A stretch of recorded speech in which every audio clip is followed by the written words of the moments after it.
So why does it matter if the Earth is flat? Well, I'll tell you why it matters. If the Earth is flat, then they've been lying to us for 500 years or more.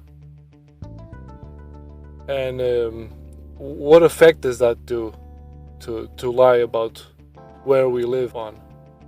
Well, what effect does it have when you tell a child that she's not special?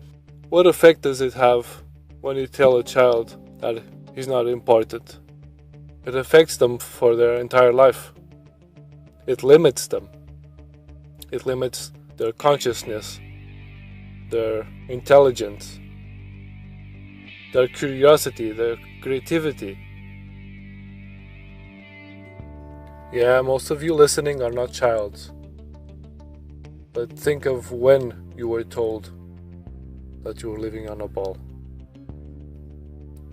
Children don't question information coming from adults.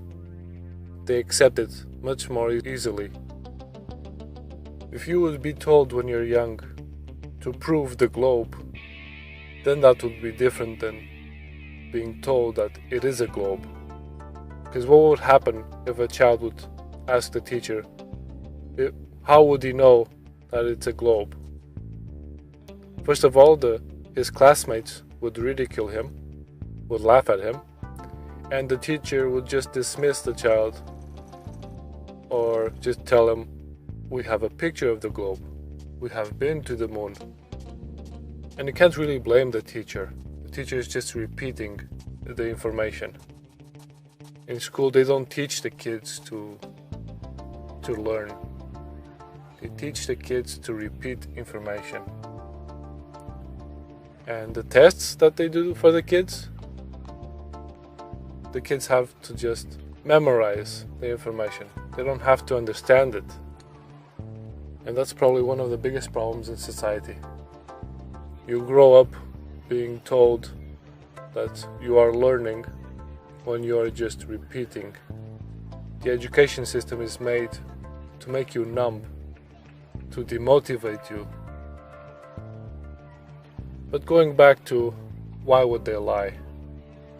Well, these scientists that first told us that it was a globe, they were promoted by the nobility, by the kings, and they've kept this belief system in place for a long time, not because they knew it was a globe. Many argue that the ancients knew it was a globe, and that Eratosthenes was the first one to prove the globe. Well, how did he prove the globe? About 200 BC, the Greek scientist noticed that at noon on the 21st of June, the summer solstice, the sun's rays were reflected from the well of the town of Aswan, and there were no shadows. Today we know that Aswan lies exactly on the Tropic of Cancer. On the same day the following year, in Alexandria, 800 kilometers north of Aswan, he observed that at noon the sun's rays were not reflected from the well, and that the obelisks cast shadows. At noon on the day of the summer solstice, he measured the length of the obelisk's shadow, and the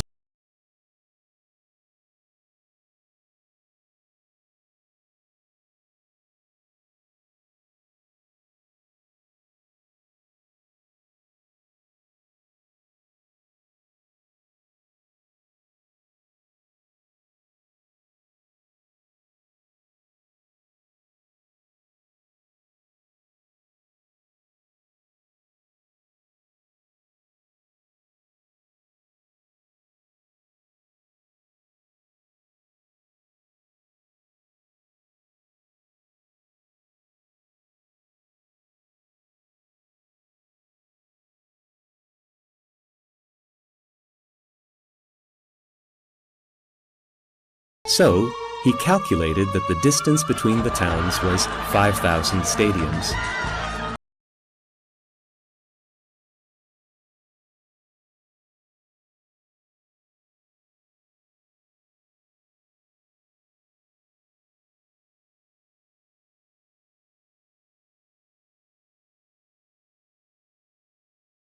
Eratosthenes' measurements, the length of our planet's circumference is 39,250 kilometers. If we use the latest GIS measurement technology, the precise figure is 40,075 kilometers. The Greek thinker was a mere 2% off target. When you tell us that it's proven, that there's nothing to see, nothing to question, that should make anyone with a brain suspicious. If the moon landing was fake, if they fake the pictures that they tell us are from space, if they give us animations from their satellites, there's something wrong there. When you start researching, you'll see that there's many lies that they've been promoting. And I guess the fundamental thing is that people have to take back their independence, their intellectual independence. Stop believing in what they tell you and try to find out for yourself. Try to test the curve. 8 inches per mile squared.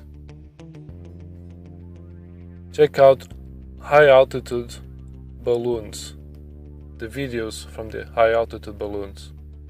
See the flatness of Earth from the videos that are not made with a fisheye lens, a camera with a fisheye lens. You'll see there's no curve like the way they show it. And their excuse is that, well, you're not high enough. Well, the only thing high enough than a high altitude balloon would be the International Space Station, right? The ISS. And when you look at the videos from the ISS, the spacewalks that they have around the ISS, you see water bubbles. How can you look at that and think it's real after you see these water bubbles? Do you think there's water bubbles in space? Stop believing in what they tell you. See for yourself. Think for yourself.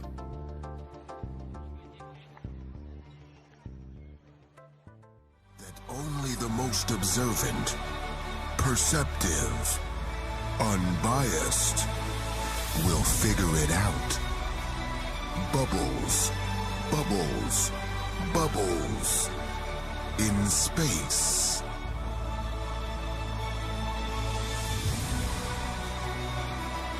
Bubbles in Space starts today at theaters everywhere.